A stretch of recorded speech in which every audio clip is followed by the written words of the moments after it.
Aquí vemos dos bikers corriendo entre ellos, pero atrás vemos otro biker del mismo grupo yendo tranquilo y preguntándose qué están haciendo.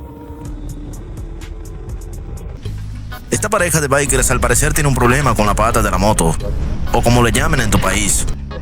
El traje que tiene la biker no le permite subirla y tiene que ayudarla a que lo haga. Parece ser su primera vez. Esta moto cobró vida. Al ser chocada parece que hubiese trazado su objetivo hacia el otro biker, golpeándolo en la parte lateral, haciendo que se golpee y se caiga. O como le dicen los bolos, fue una chuza. Eso tuvo que doler. Dale gas y siente la adrenalina.